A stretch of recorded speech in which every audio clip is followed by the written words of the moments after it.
உச்சநீதிமன்றம் சொல்லியிருக்கக்கூடிய கருத்து மிக முக்கியமான கருத்து.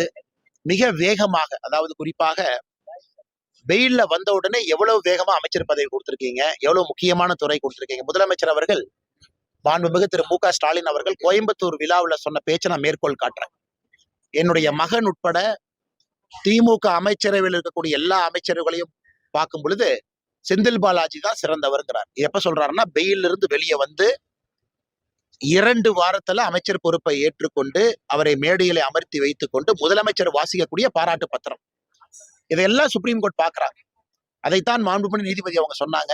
இவ்வளவு வேகமா மாநில அரசு முக்கியமான பொறுப்பு கொடுக்குறீங்கன்னா அவர் சாட்சியை கலைப்பதற்கான வாய்ப்பு அதிகம். ஏன்னா சுப்ரீம் கோர்ட் எங்கேயும் ஒரு நிரபராதின்னு சொல்லி சார்ஜ் ஷீட் போட்டாங்க.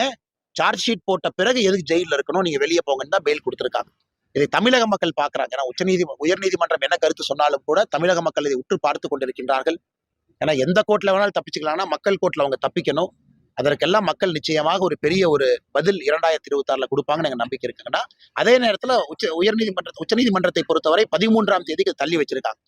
13ஆம் தேதி நிச்சயமாக உச்சநீதிமன்றம் ஒரு ஸ்ட்ராங்கான ஒரு ஸ்டேட்மெண்ட் கொடுப்பாங்கிறது எங்களுடைய நம்பிக்கை. குறிப்பாக பொறுப்புல இருக்கணுமா, துறையில கையெழுத்து போடணுமா, பினான்சியல் பவர்ஸ் இருக்கணுமா, ஒரு குற்றம் சாட்டப்பட்டவரின் மீது சார்ஜ் ஷீட் போடப்பட்டவரின் மீது முகாந்திரம் இருக்கக்கூடிய ஒரு வழக்குல அவங்க இதே போல அரசு அதிகாரியை போல எல்லாம் அவங்களுக்கு அந்த பவர் கொடுக்கணுமா அப்படிங்கறதெல்லாம் உச்சநீதிமன்றம் பார்ப்பாங்கிற நம்பிக்கை இருக்கு. நானும் 13ஆம் தேதி உச்சநீதிமன்றம் என்ன சொல்றாங்கன்னு கேட்பதற்காக சொல்லுவாங்கக்காக நான் காத்து கொண்டிருக்கேன்.